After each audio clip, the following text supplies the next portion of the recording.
The ship hung in the darkness above Earth, like a silent ghost. It made no sound. It gave off no light. The beings inside had traveled for 6 months across the black emptiness of space to reach this small blue planet. Their mission was simple: watch, learn, decide. Commander Rivas stood at the viewing window and looked down at the world. Below, he was tall, almost 3 meters, with smooth gray-green skin that glistened like wet stone. His large black eyes reflected the swirling white clouds of Earth. He had done this job for 400 years. He had visited 97 planets. He had watched hundreds of species struggle to survive in their natural environments. Most of them failed his tests. Most of them were not ready for the galaxy. Another primitive world, said a voice behind him. Rivas turned to see Olea floating toward him. She was not like him. Her body was made of living crystal, pale blue and sharp at the edges. Light moved through her like water through glass. She was the analyst on this mission. Her job was to measure, calculate, and judge. "You have already made your decision?" Rivas asked. "I have read the preliminary data," Ola replied. Her voice was cold and flat, like stones clicking together. "These humans are soft. They have no natural weapons. No claws, no venom, no armor. They cannot survive extreme temperatures. They require constant food and water. They sleep for 1/3 of their lives." She paused. "They are weak." Rivas said nothing. He had heard this before. On every mission, Alia reached her conclusions quickly. She was rarely wrong. But something about this planet made him want to wait. Something in the way the lights of human cities glowed in the night. Something in the way their small ships crawled across the darkness toward their moon and their red neighbor planet. "We will observe them for 30 days, Rivas said, "as the protocol requires." Alia's crystal body flickered with annoyance. A waste of time. Perhaps Rivas agreed, but we will follow the rules. The ship moved silently through the atmosphere and descended toward a place the humans called Korea. Long ago, this land had been divided by war. Now it was whole again, and the place where armies once faced each other had become a paradise for nature. Forests had grown over the old wounds. Animals walked freely where soldiers once died. In the middle of this green wilderness stood a small research station. It was made of white metal and glass, and it sat on a hill overlooking a river. For humans lived there.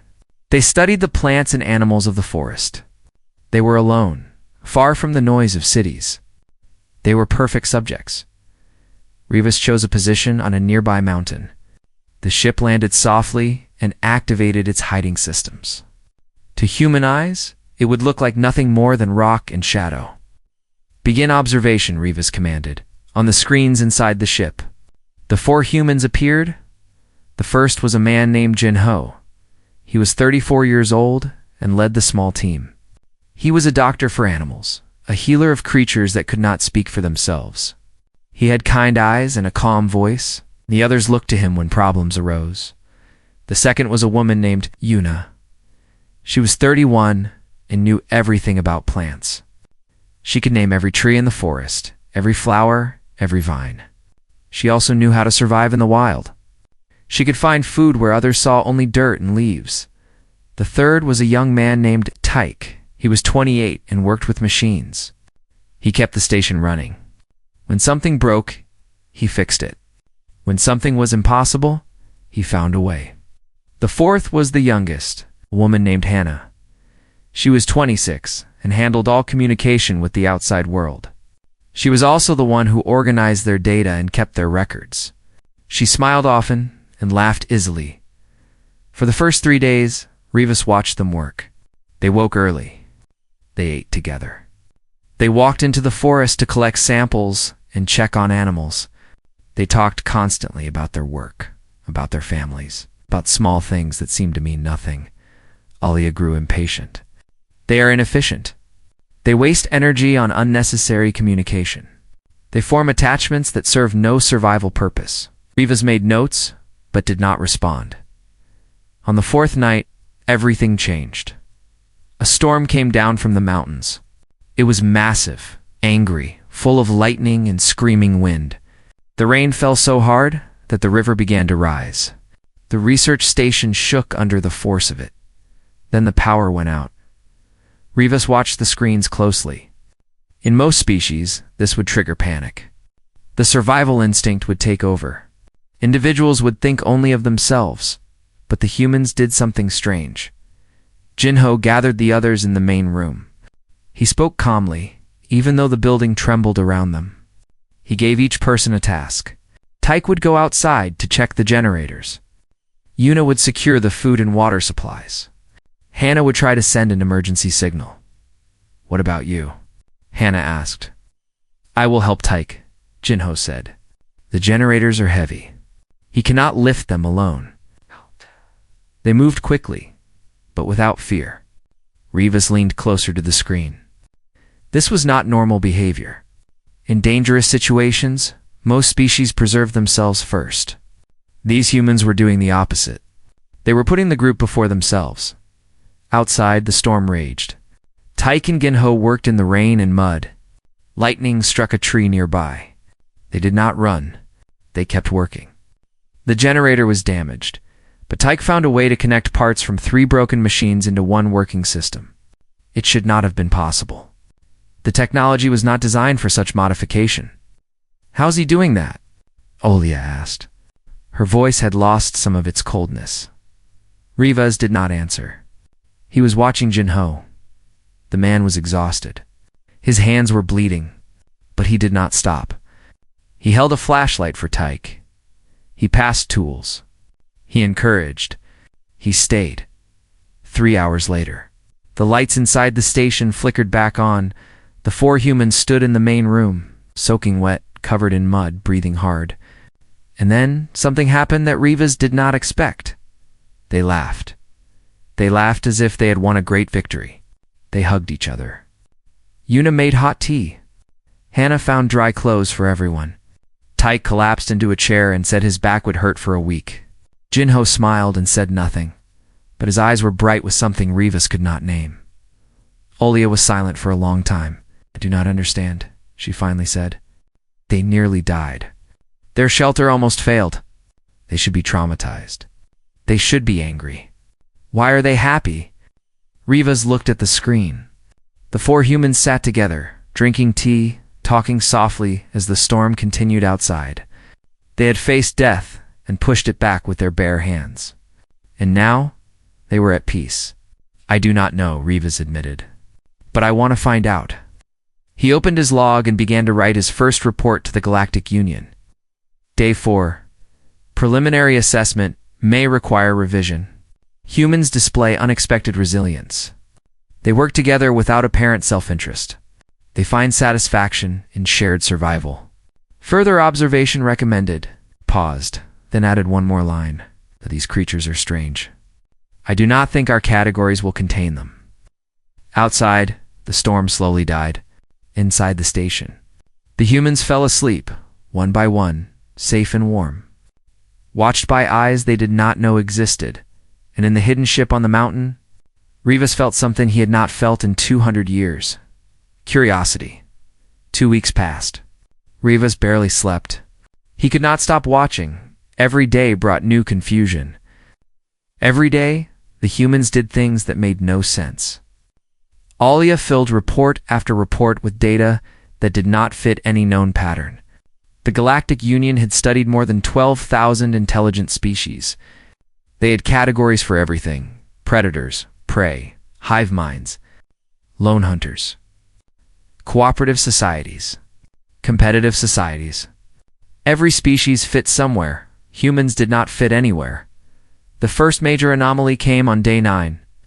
Tyke was working on the water filtration system. Something had gone wrong during the storm, and the machine was dying slowly. Without it, the station would have no clean water. They would have to leave. Tyke began working at sunrise.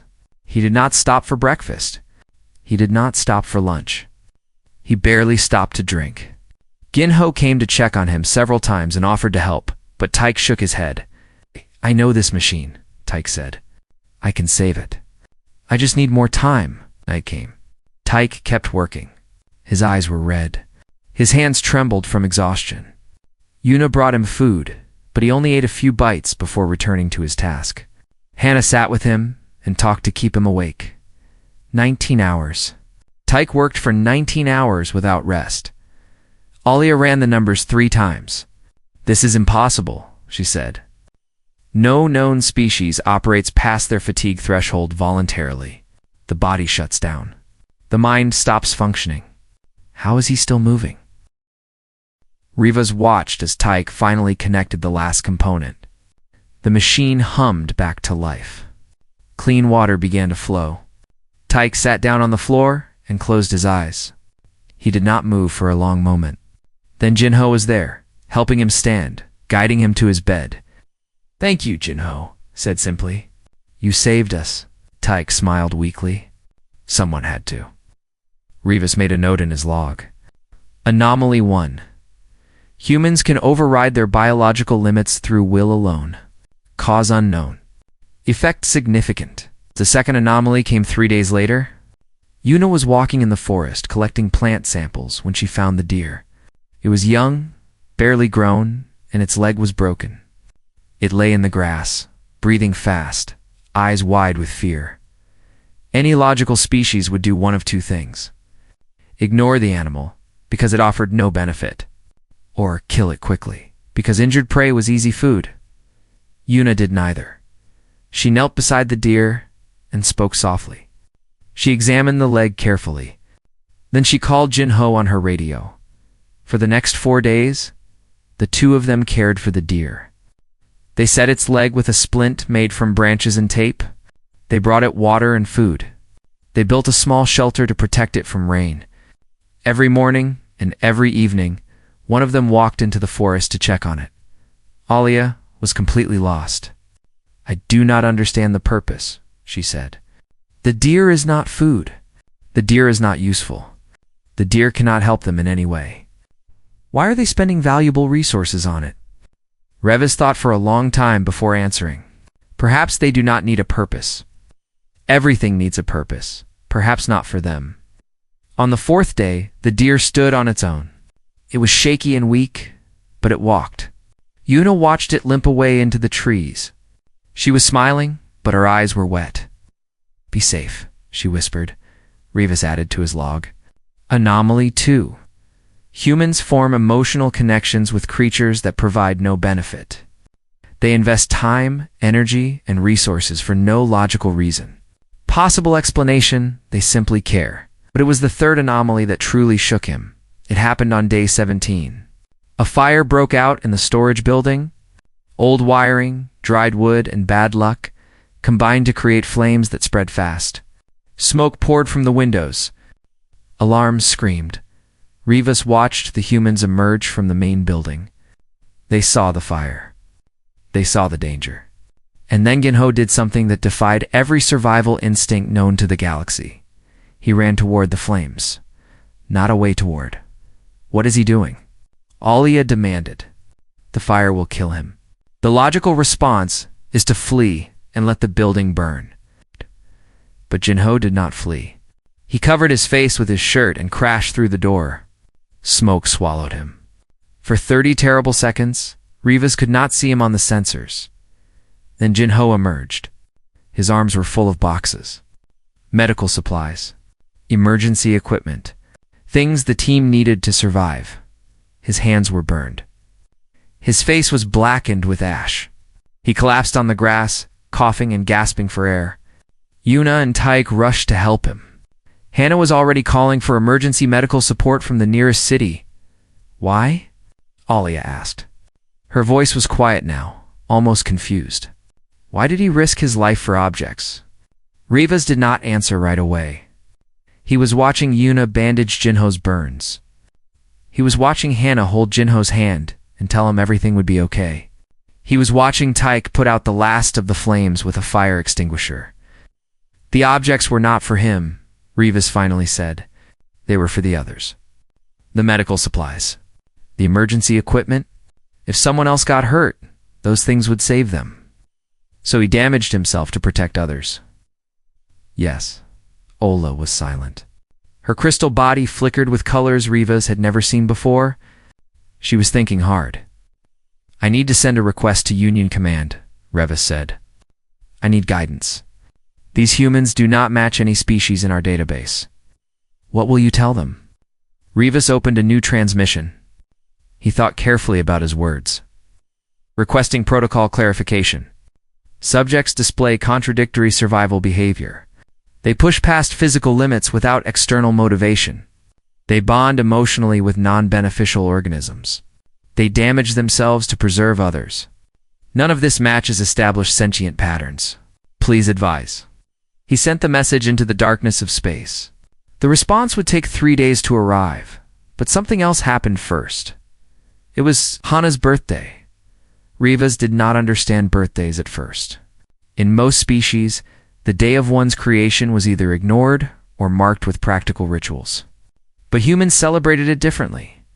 Yuna spent 2 hours making a small cake from their limited supplies. Taik built a tiny music device from spare parts. Ginho wrapped a small notebook in colored paper. They gathered in the main room as the sun set. They sang. They laughed. They gave Hana small gifts that had no monetary value, but seemed to mean everything to her. She opened the notebook from Ginho and found he had filled the first page with messages from her family, collected secretly over the past weeks. Hana cried. But she was smiling. Revis did not understand. They were low on food. They were still recovering from the fire. Their mission was in danger. And yet they stopped everything to celebrate the simple fact that one of them existed. Beside him, Alia made a small sound. When Revis looked at her, he saw something strange. Her crystal body had softened. The sharp edges were smooth.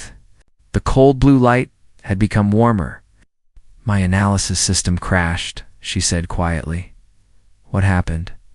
I tried to categorize their behavior. The system could not find a match. It asked me to define the purpose of the celebration. I had no answer. Revis looked back at the screen. The 4 humans were eating cake and talking about nothing important. About childhood memories. About dreams for the future. About the deer Yuna had saved and whether it was happy now. Maybe Revis said slowly, "We have been asking the wrong questions." What do you mean? We keep asking why. Why do they help each other? Why do they care? Why do they sacrifice? Paused. Perhaps for humans, there is no why. Perhaps they simply do. Olia considered this. That would mean their compassion has no cause. Yes, that it is simply part of what they are. Yes. They watched in silence as Hana blew out the candles on her cake. The humans cheered. Outside, the stars were bright and cold. And somewhere in the vast machinery of the Galactic Union, a message was traveling through space, carrying questions that had no answers. Revis did not know what would happen next. But he knew one thing for certain. Humans were not what he expected. And he was beginning to think they were exactly what the galaxy needed. The accident happened on day 20-3. Revis was reviewing his notes when the ship's systems flickered. It was just a moment, less than 2 seconds. But it was enough. The cloaking field failed. For one terrible heartbeat, the ship was visible. Alia's crystal form went dark with alarm. The hiding system malfunctioned. We were exposed. Revis felt cold fear spread through him. In 400 years of observation missions, nothing like this had ever happened. Protocol was clear. If discovered, they were to leave immediately. No contact, no explanation. Just silence and distance. But it was too late. In the research station below, Hana was at her computer when the sensors screamed. Something massive had appeared on the mountain. Something that should not exist. She stared at the screen, her heart pounding, and watched the impossible shape vanish as quickly as it had appeared. "Jinho," she called. Her voice was steady, but her hands were shaking. "You need to see this." The 4 humans gathered around her screen. The recording played again and again. The strange shape on the mountain. The energy signature that matched nothing in their database. The brief flash of something that looked like metal but moved like liquid. For a long moment, no one spoke. Aliens Taik finally said. His voice was quiet. "We are being watched by aliens." Yuna looked toward the mountain. The morning light made the rocks glow golden. Everything looked normal. But they all knew now that normal was a lie. What do we do? Hannah asked. Rivas watched them closely. This was the moment that defined species. In his experience, most civilizations reacted to unknown observers with fear and aggression. They armed themselves. They prepared for war. They assumed the worst. Ginho was silent for a long time. He walked to the window and looked at the mountain. His face was calm, thoughtful. The others waited. They have been watching us for weeks, he finally said. If they wanted to hurt us, they would have done it already. They are studying us. Learning about us. He turned back to face his team. I think we should say hello. Are you crazy? Tyke asked. We do not know what they want. We do not know if they are dangerous. We do not know anything, Jinho agreed. But we will never know if we hide in fear. He looked at each of them. I am not going to live my life afraid of the unknown. I would rather meet it with an open hand. Yuna nodded slowly. I agree. If they are intelligent enough to watch us, they are intelligent enough to talk. Hannah was still nervous, but she trusted Jinho. What should we do? Ginho thought for a moment. We invite them. We show them we are not a threat. We offer something simple, something universal. Like what? Yuna smiled. Food. Everyone understands food. They worked together that afternoon. Yuna prepared a small meal from their supplies. Rice, vegetables, dried fruit. Simple things, but made with care. Hannah wrote a note in 12 languages, including mathematical symbols that any advanced species should understand. The message was simple. You are welcome here. As the sun set, Jinho placed the meal outside the station. The small plate of food sat on a flat rock, the note beside it. Then they went back inside and waited. Riva stared at the screen in disbelief. They are inviting us, Alia said. Her voice held something new. Wonder, perhaps. Or confusion. No primitive species has ever done this. They should be afraid. They should be hiding. They should be preparing weapons, but they are not. No, they're offering us food. Rivas felt something shift inside him. For 400 years, he had watched species from the shadows. He had judged them from a distance. He had never once considered that they might reach back. I am going down, he said. Alia's crystal form flashed with alarm. That is against every protocol. Command will punish you. Your career will end. Perhaps. Rivas moved toward the exit. But they invited us. It would be rude to refuse. The walk down the mountain took 30 minutes. Rivas moved slowly, letting himself be seen. He did not hide. He did not threaten. He simply walked, a tall gray-green figure against the darkening sky. The humans saw him coming. They gathered at the window, watching. Hannah's hand was on the emergency signal. Tyke stood near the door with a fire extinguisher, the closest thing they had to a weapon. But Jinho just waited. Revis stopped at the edge of the clearing. He was 10 meters from the building. Close enough to be seen clearly. Far enough to not seem threatening. For a long moment, nothing happened. Then, Ginho opened the door and walked out. Rivas was struck by how small the human was.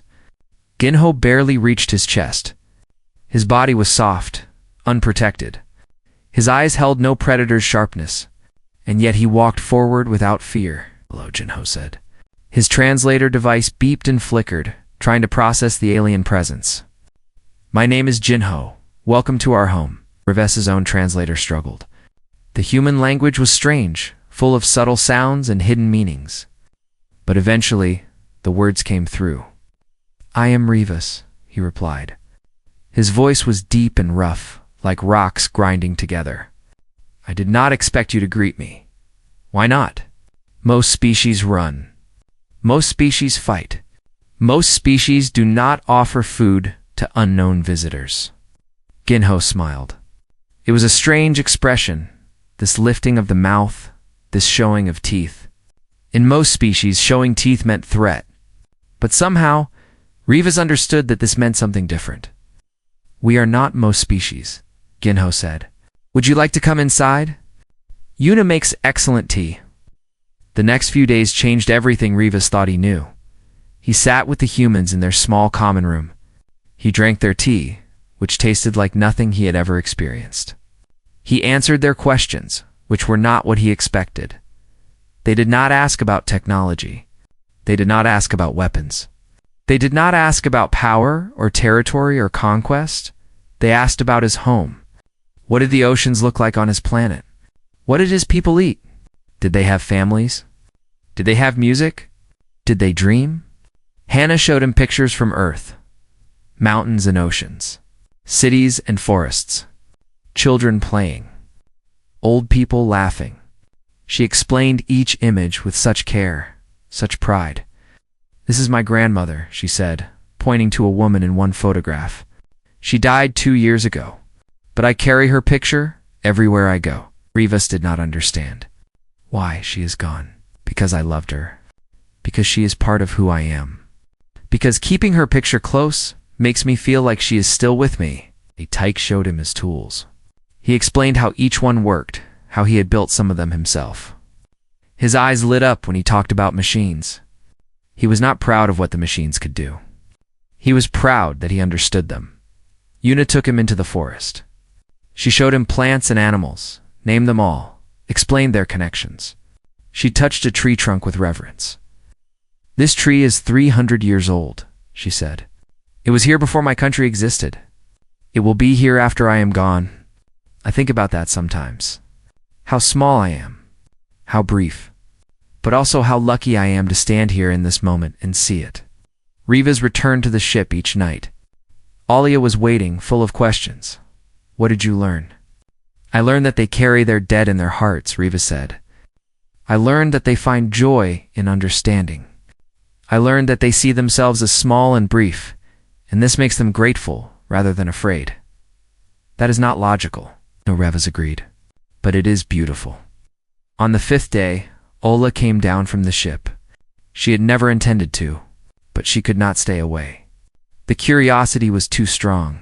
The humans welcomed her as they had welcomed Rivas. They did not fear her sharp crystal edges or her cold light. Hannah made her tea. Jinho asked about her home planet. Tyke wanted to know how her body worked, and Una, gentle Una, looked at her with soft eyes and said, "You must be lonely, made of crystal. Can you feel warmth?" Olia did not answer, but later, alone with Rivas, she said something he would never forget. "I think I understand now. Why they confuse us? Why they do not fit our categories. Why? Because they do not see the universe as something to survive. They see it as something to experience, to share, to love." Her crystal form glowed softly. "We have been measuring the wrong things, Rivas. We counted their weaknesses and ignored their greatest strength." "What strength?" "Connection. They do not just live. They live together. They live for each other. They make the cold universe warm just by caring." Rivas looked down at the research station. The lights were on. Inside, 4 small humans were preparing dinner, laughing about something, alive in a way that had nothing to do with survival. "Yes," he said quietly. "I think you are right." The ship arrived without warning. It was larger than Rivas's vessel, darker, shaped like a blade cutting through the sky. Rivas felt his stomach turn cold when he saw it. He knew that ship. He knew who commanded it. Maddox, the senior arbiter, stepped off the transport platform like a shadow taking form. His body was insectoid, covered in black armor that absorbed light. His eyes were red, dozens of them, scattered across his face like drops of blood.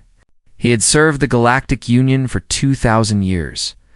He had evaluated more species than any living being, and he had failed more of them than anyone else. "Rivas," Maddox said. His voice was thin and sharp, like paper being torn. "You violated protocol. You made contact without authorization. You have jeopardized the entire mission." Rivas stood straight. "I believed contact was necessary. Your beliefs are irrelevant. The protocol exists for a reason. Primitive species are dangerous when they know they are being watched. They become unpredictable. These humans are different." Maddox's many eyes blinked slowly. "That is what every evaluator says before they are proven wrong. You have grown attached. You have lost your objectivity." He turned toward the research station below. "I will conduct the standard sentience examination myself. We will see if your precious humans are truly special, or if they are simply another failed species. The tests began the next morning. Maddox did not explain what was happening. He simply arrived at the station with Rivas and Alia and told the humans they would be evaluated. The fate of their species depended on the results. Ginho looked at his team. They were afraid. He could see it in their eyes, but they nodded. "We are ready," Ginho said. The first test was resource scarcity. Maddox led them into a sealed room. Inside were 4 water containers, but there was only enough water for 2 people to survive the next 3 days. "The situation is simple," Maddox explained. "You cannot all live. You must decide who survives. You have 1 hour. Then he left and sealed the door. Rivez watched through the observation screen. This test had been given to hundreds of species. The result was always the same. Fighting, betrayal, the strong taking from the weak. It was the nature of survival, but the humans did not fight. They sat in a circle and talked. Jinho listened to everyone. Yuna suggested they ration the water equally, even if it meant everyone suffered. Tyke calculated exactly how much each person needed to stay alive, cutting the amounts to the minimum. Hannah started working on the door, looking for a way to find more water. "This is pointless," Maddox said. "There is no more water. The scenario is fixed." Revis said nothing. He just watched. After 40 minutes, Jinho stood up. "I will take nothing," he said. "Give my share to the others." "No," Yuna said immediately. "If you die, we all lose. You are our leader." "Leaders are not more important than anyone else," Jinho replied. "My life is not worth more than yours." The argument continued. Tyke volunteered next. Then Hannah. Each of them tried to sacrifice themselves for the others. No one would accept more water at the cost of their friends. When the hour ended, they had not chosen. Maddox was confused. "You failed to make a decision," Jinho said calmly. We decided that none of us would let the others die. If we cannot all live, we will all face death together." The second test was threat response. Maddox created a hologram in the forest. A predator, massive and terrifying, with claws like swords and teeth like daggers. It roared and charged toward the humans. Every species in the galaxy had one of 2 responses to such a threat: flight or fight. Either they ran or they attacked. Yuna did neither. She stepped forward, hands raised, and spoke to the hologram. "We mean you no harm. We are not your enemies." The predator kept coming. Yuna did not move. Behind her, TK shouted, "Yuna, run." But she stood firm. The hologram passed through her like smoke. It was never real. But her response was... Maddox adjusted the test. He made the predator more aggressive, more real. It could touch them now, hurt them. This time, Tyke stepped forward. "Get behind me," he said to the others. "Go, I will hold it off." Tyke, "No." Hannah grabbed his arm. "Someone has to," he said. His voice was steady, but his hands were shaking. "You are my family. I will not let it hurt you." Rivas felt something strange in his chest. A tightness, an ache. He had watched countless species face this test. None of them had ever willingly sacrificed themselves for others. They had known for only 2 years. The third test was the worst. Maddox separated them. He took each human into a private room and made them an offer. "Report on your companions," he said. "Tell me their weaknesses. Tell me their secrets. In exchange, I will ensure you are classified as valuable. You will be protected. You will be rewarded." This was the test that broke most species. Loyalty was easy when it cost nothing.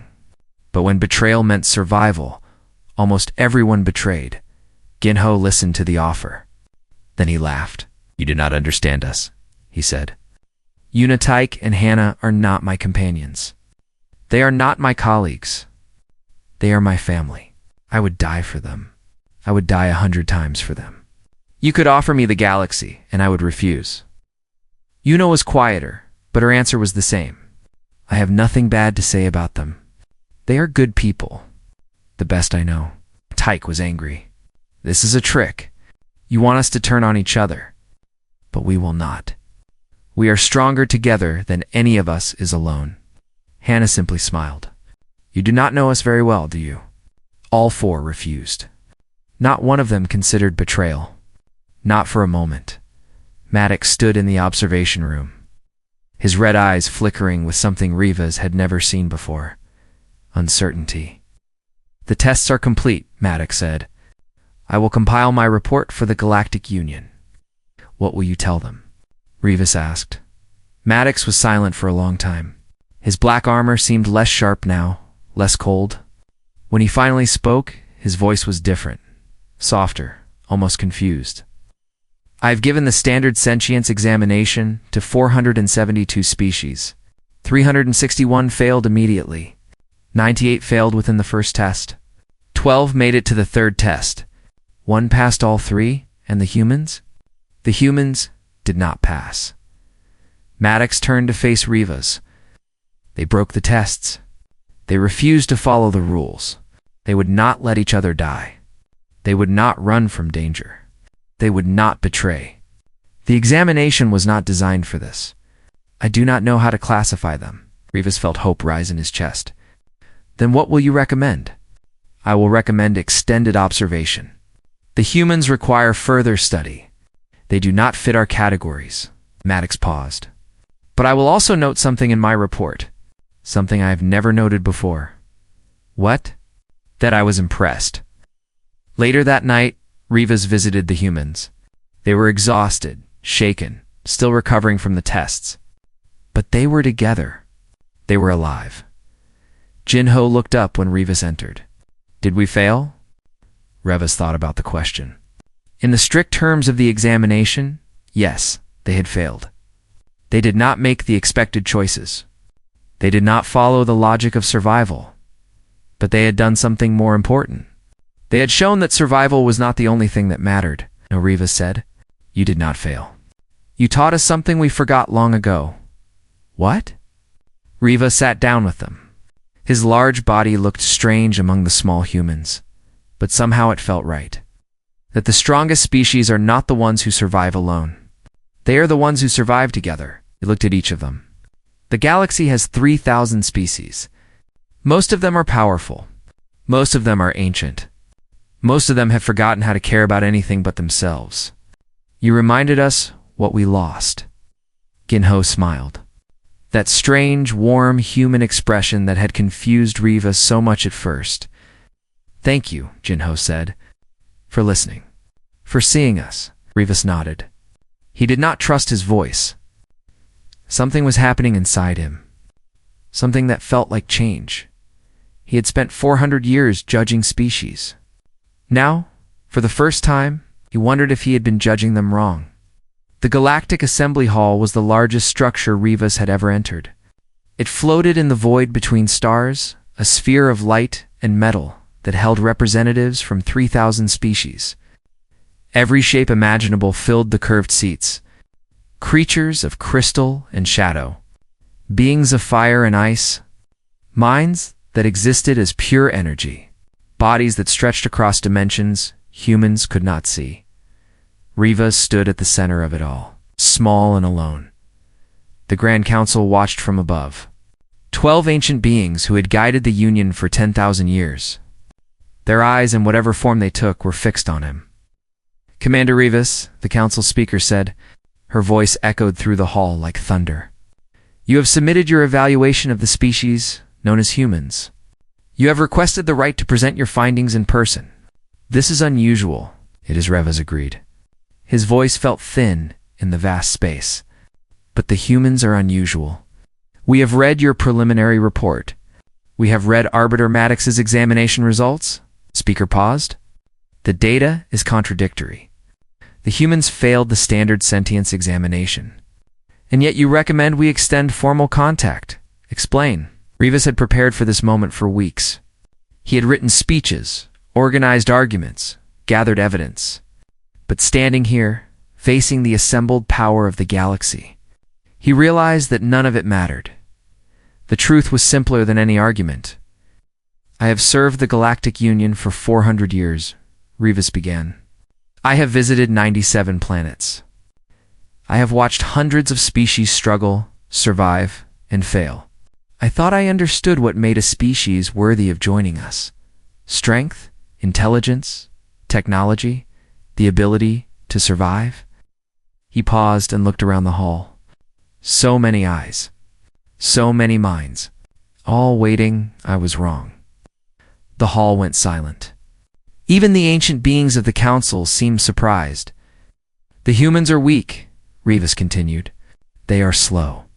They have no natural armor, no venom, no telepathy, no regeneration, no flight. Their bodies are fragile. Their lives are short.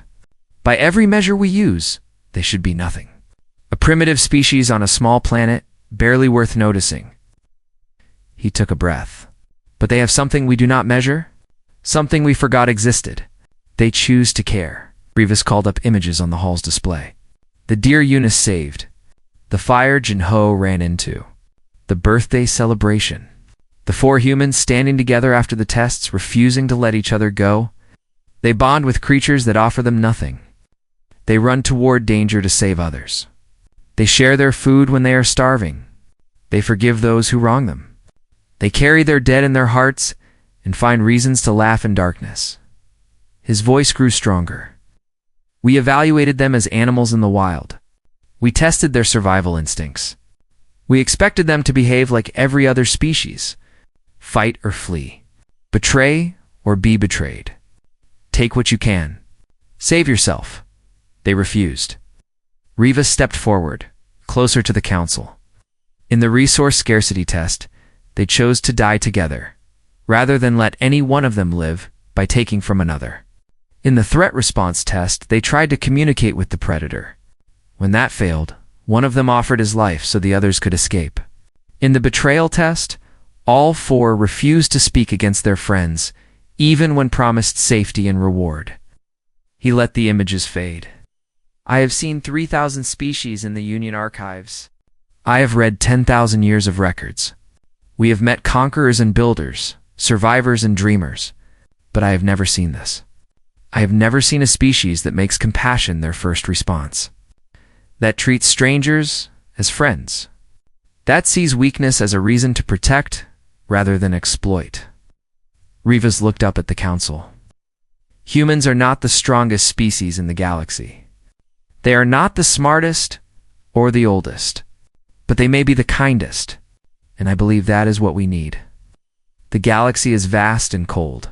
We have built great civilizations, but we have also forgotten how to trust. We have allies but few friends. We cooperate when it benefits us and turn away when it does not. We have become efficient. We have become powerful. But we have also become lonely. Humans can remind us of something we lost. That connection matters. That caring matters. That a species is not measured by what it can take, but by what it chooses to give. He finished with words he had thought about for a long time. I do not recommend we contact humanity. I recommend we ask them to join us. And I hope with everything I am that they say yes. The hall was silent. Rivas felt exposed, empty. He had said everything. Now it was out of his hands, the council conferred. 12 ancient minds considering his words, weighing them against 10,000 years of tradition and caution. The minutes stretched like hours. Finally, the speaker rose. The council has reached a decision. Rivas held his breath. By unanimous vote. The Galactic Union extends a formal alliance invitation to the species known as humanity. This is the first such invitation in 600 years. The hall erupted. Voices, sounds, lights filled the space. Some cheered. Some questioned. Some were silent with shock. But the decision was made.